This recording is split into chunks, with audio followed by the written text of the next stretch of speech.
So the format is quite simple. I will give each of the speakers here 20 minutes to speak, after which I will give them 10 minutes to respond to each other's statements if they have any questions or comments to add to each other's observations. So without further ado, we shall begin with Professor Khoo.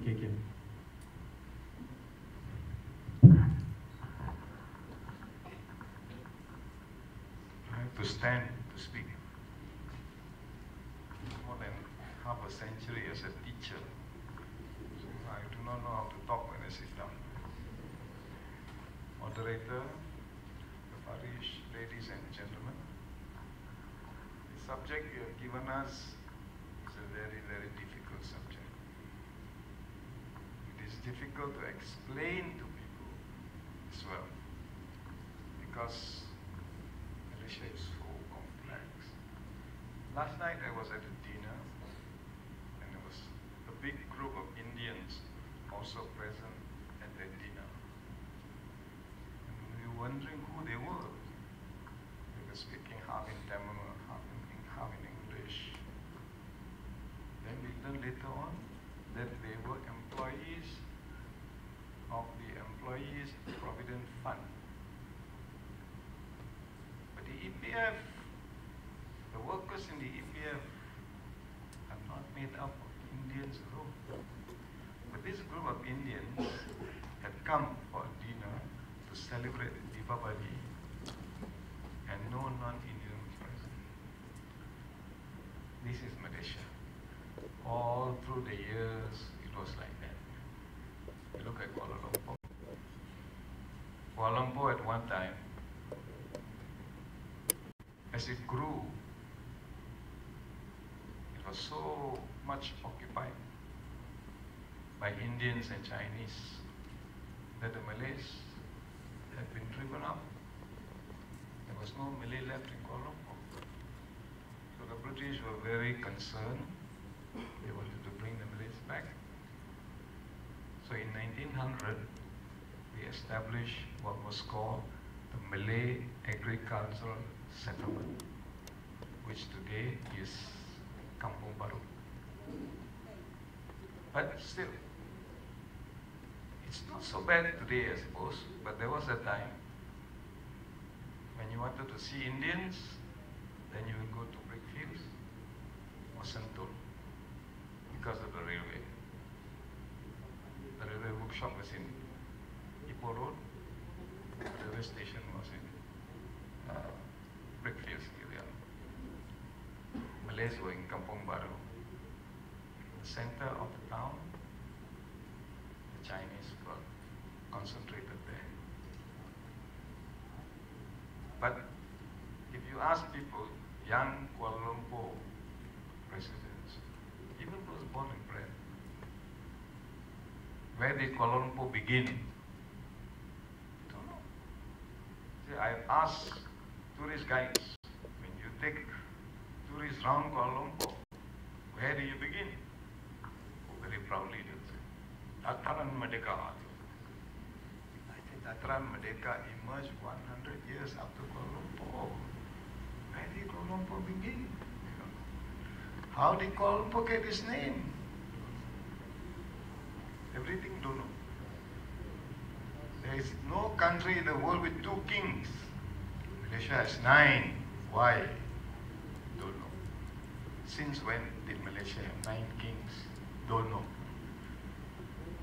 And then we have been telling our students the history is not important. Because if you take history, you cannot get jobs.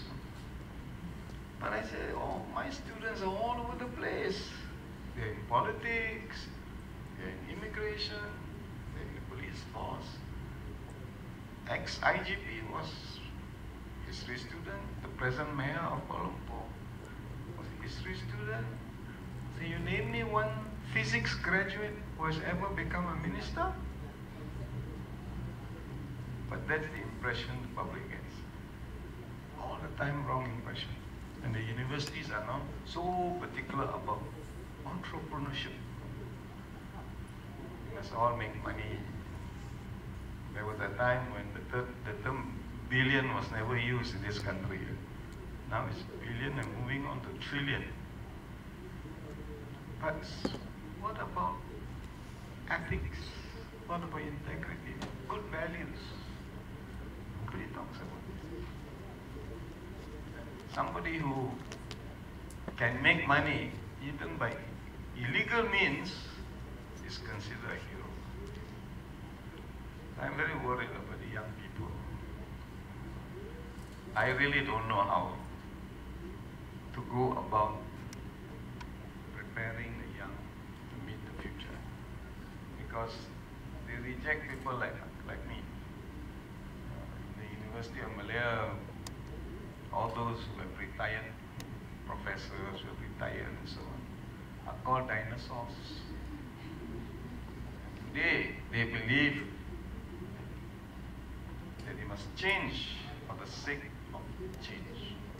In those days, we used to say, change for better. So I'm not sure where we are going.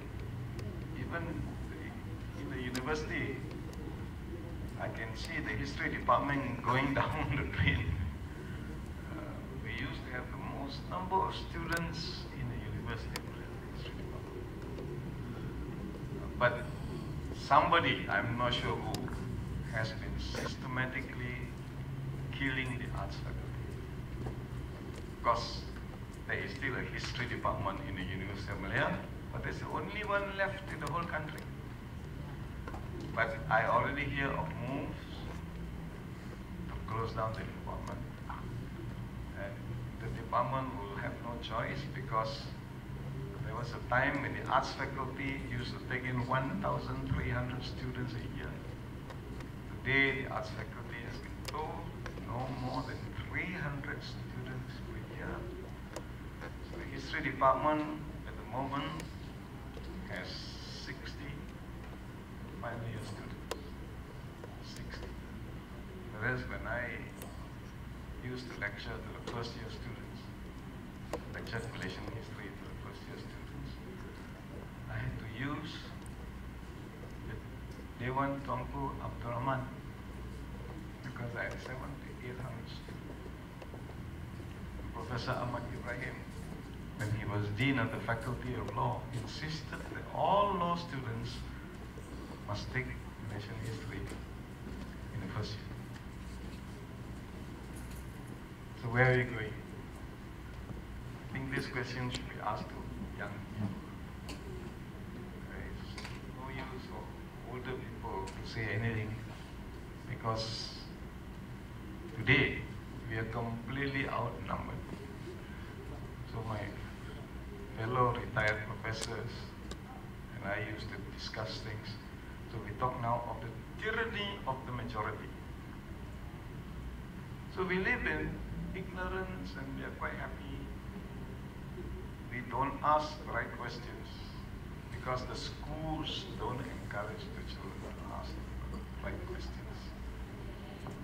Lately, because we were preparing the new history syllabus, we spoke to a lot of teachers.